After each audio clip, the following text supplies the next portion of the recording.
Today we are on Wallace Island in the Gulf Islands of British Columbia, and we're doing a photo walk. I like to encourage people on a photo walk to think about telling the entire story.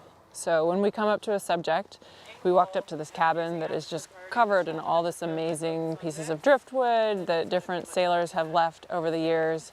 And instead of just going in and focusing on the details, I like to remind people to pull out, make sure they do a wide shot, they do a medium shot, maybe they're getting some of that great moss that was on the roof and some of these signs, and then getting details.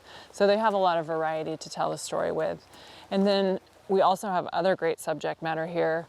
We're photographing the forest. It's autumn, so the big leaf maple are turning, so we were able to find situations where some of that color was popping in the dark green forest with the Douglas firs. Jan was photographing down this way, and it was starting to look a little washed out. So that actually looks maybe a little bit brighter than the real forest does. Oops, let's hit play. And then, so we underexposed it a little bit, so it made the forest just a little bit darker and looks more true to what our eye is seeing. I go on these trips specifically to work with the National Geographic photographers because I come back with gems of new instruction, new things, and new things that my camera does that I didn't know it did. So it's just been remarkable. I love this kind of trip because we have so much variety of subject matter.